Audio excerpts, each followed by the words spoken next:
Selamat malam, salam sejahtera, salam sehat untuk semuanya.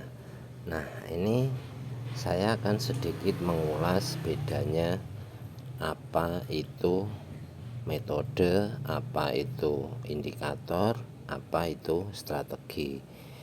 Ketiganya itu mempunyai perbedaan, yang mana metode itu cara bagaimana kita entry, bagaimana kita mendapatkan untuk entry. Apabila metode itu bisa dikatakan seperti itu. Selanjutnya untuk indikator, bahasanya indikator itu adalah alat bantu. Untuk yang ketiga, strategi ini bisa dikatakan sudah masuk kategori teknik ya. Teknik apa yang bisa kita kuasai atau bagaimana mengolah dari metode yang digabungkan dengan indikator tersebut. Maka sepandai-pandainya kita mengolah, maka akan menjadi strategi. Contoh entry banyak, sebagian di close, sebagian di hold. Nah, itulah salah satu contoh strategi. Kurang lebihnya seperti itu, dibikin sederhana saja. Nah, selanjutnya bagaimana cara mencari entry. Nah, kalau mencari entry, saya pribadi itu yang jadi acuan adalah media trend ini.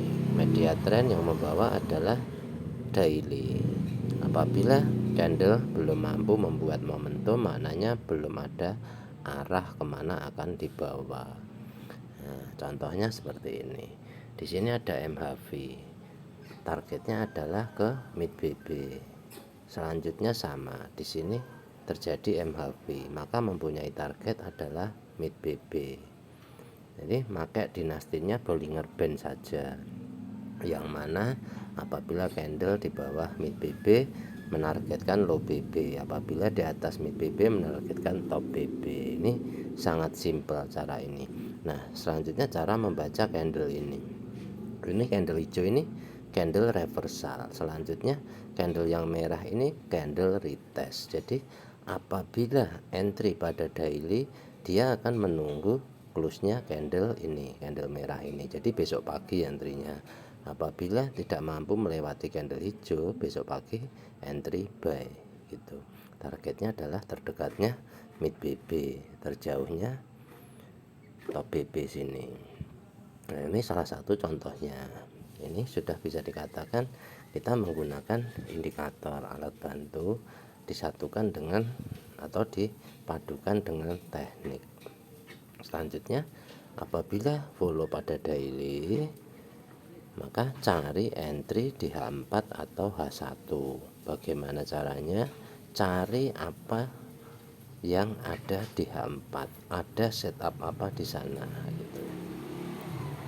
Nah, sebenarnya 3 time frame ini saja sudah cukup, weekly, monthly itu untuk melihat jarak jauh saja, karena marginnya sangat besar. Nah, di H4 ini barulah kita mencari setup yang sedang berjalan. Contoh kenaikan kemarin. Nah, kemarin ini berapa jam ini? 20 jam naik, hampir sehari semalam naik. Nah, acuannya apa naik? Nah, karena ada reversal. Selanjutnya di sini ada momentum. Apabila ada momentum, maka ini yang di follow. Jangan follow yang bawah. Kalau follow yang bawah, entry di sini di bawah floating ke sini bisa MC. Maka ini yang di follow. Contoh diberikan garis di situ. Nolnya yang akan diambil. Nah, di sini. Contoh di sini ini nolnya. Jadi kalau selnya dari kemarin dapatnya banyak, kena. Nah, maka itu yang di follow, yang pertama kali melepasi low BB. Selanjutnya kenapa berkekuatan penuh? Karena MA50 nya berada di atas. H4 hati-hati, H4 ini mempunyai kekuatan super power ya, benar-benar mempunyai kekuatan sangat besar. Nah, kenaikan ini re-entry dari momentum sell sini. Selanjutnya yang di setup apa untuk naik ini? Yang di setup adalah ini. Ada candlestick momentum candlestick arah kukuh buy. Makanya ke bawah ini adalah re-entry-nya. Re-entry-nya di MA5 10. Hanya saja ini time frame besar, makanya apabila ke bawah floating lumayan jauh gitu ya, karena tidak lagi mampu membuat momentum. Jadi ini bisa dibacanya adalah MHV. MHV mempunyai target mid BB. Apabila di breakout dia akan lanjut ke sini. Nah, contoh pada video yang sudah saya unggah, entry pada MHV tidak wajib take profit. Selanjutnya ke bawah akan ada sekali lagi re-entry. Apabila tidak memberikan momentum, maknanya bisa passing ke area resistensi ini ataupun level tertinggi. Contoh jika dilihat di sebelah kiri, di sini ini MHV, ini ada ekstrim, jadi boleh diberikan garis pada ekstrim. Inilah yang akan di retest.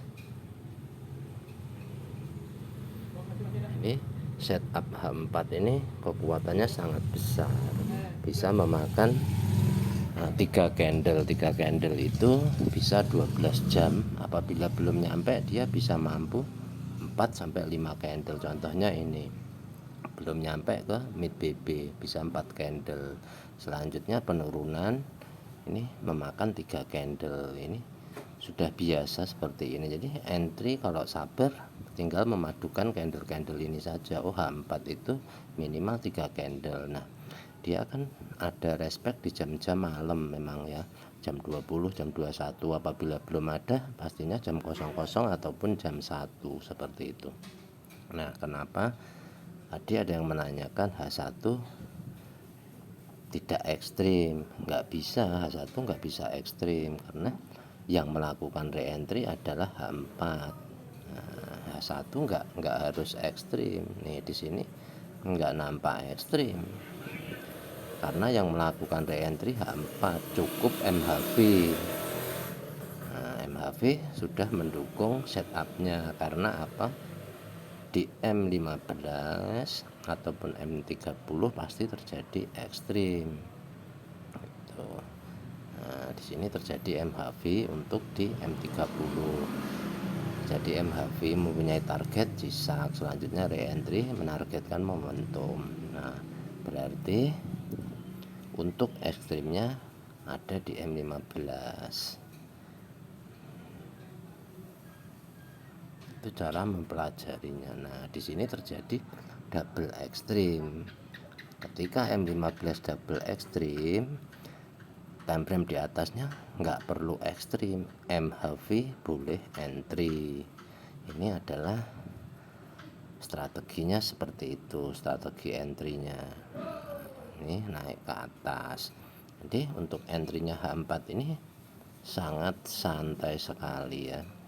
Nah, apabila sudah paham H4, ini baru jalan 2 candle. Makanya saya tadi bilang apabila close-nya H4 ada penurunan, maka sepanjang candle hijau ini boleh entry buy. Nah, contohnya saya pun ada buy gitu.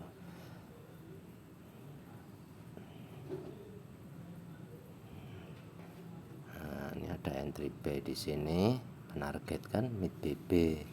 Nah, ini baru 2 candle. Apabila 3 candle berarti dia akan membentuk kembali jisak B seperti ini. Besok pagi kemungkinan ada re-entry baru naik ke atas ini, bikin momentum bisa naik ke atas lagi. Jadi ini butuh kesabaran. Nah, kalau sudah running seperti ini, kita bisa mengurangi beberapa layer. Jangan pernah hold semua, kuranginlah sedikit ya.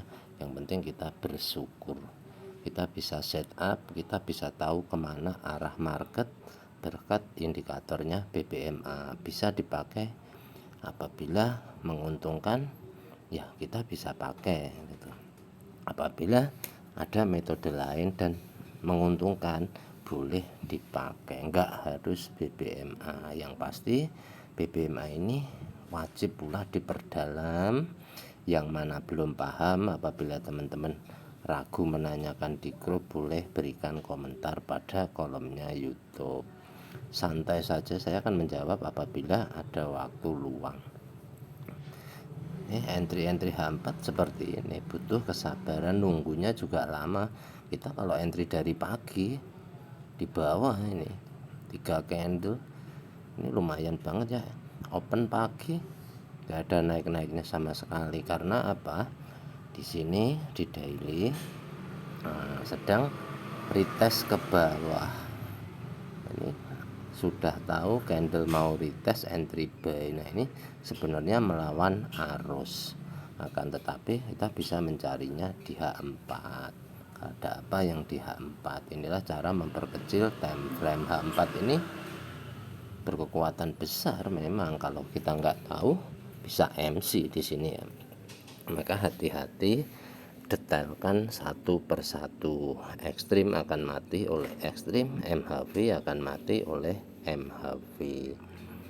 Nih, saya juga nggak pernah sampai hold segini banyaknya gitu, sangat jarang. Apabila ini nanti sudah nyentuh mid BB saja pasti udah saya kurangin gitu. Jadi entry tetap hati-hati, manfaatkan apa yang sudah menjadi profit. Apabila sudah dirasa cukup bisa mengurangi beberapa layer. Ini salah satu contohnya saja. Jadi tetap bersyukur berapapun profitnya.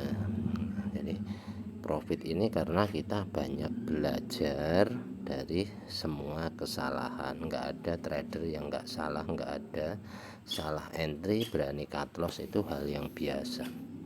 Hanya saja yang penting mempunyai dasar di mana kita entry, di mana kita akan menentukan take profit. Ini yang saya ikutin, saya memakai indikatornya BBMA, dan saya juga kadang-kadang juga masih sering melakukan kesalahan. Contoh iseng entry kayak gitu ya, belum waktunya entry, iseng entry, ya udah akhirnya ke bawah floating di cut loss kayak gitu. Ini sudah biasa ya.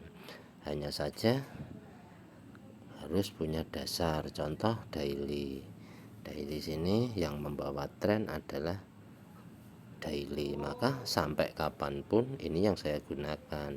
Sebelum ada arah ke bawah breakout low BB, saya nggak akan pernah mencari sell. Walaupun saya tahu sell ya hanya scalping, tapi nggak akan saya publikasi gitu, karena saya memakai acuan yang ini, media trend inilah yang akan membawa arah. Apabila candle ini membuat momentum, saya akan beralih mencari sell.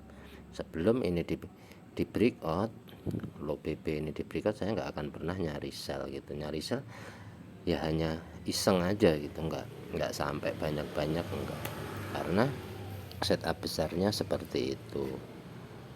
Inilah cara satu-satunya kita bisa meminimalisir untuk overtrade. H4 menurut saya ini sudah cukup bagus apabila bisa mempertahankan entry-entry pada H4. Entry tertinggi ya area MHV, karena MHV ini untuk trader-trader swing bisa menargetkan sini, bisa menargetkan sampai terjadinya momentum. Apabila entry di bawah sini tinggal pasang set BE, udah tinggal ngehold, itu nggak apa-apa karena jauh banget untuk area MHV ini. MHV bisa menargetkan top BB. Ini kurang lebihnya penjelasannya seperti itu. Jadi sebenarnya sangat mudah, hanya saja kesabarannya yang kurang. Ini H4 emang butuh kesabaran, dan entry-nya rata-rata malam ya, di atas jam 21, jam 00, jam 01, kurang lebihnya itu entry-entry H4 seperti itu.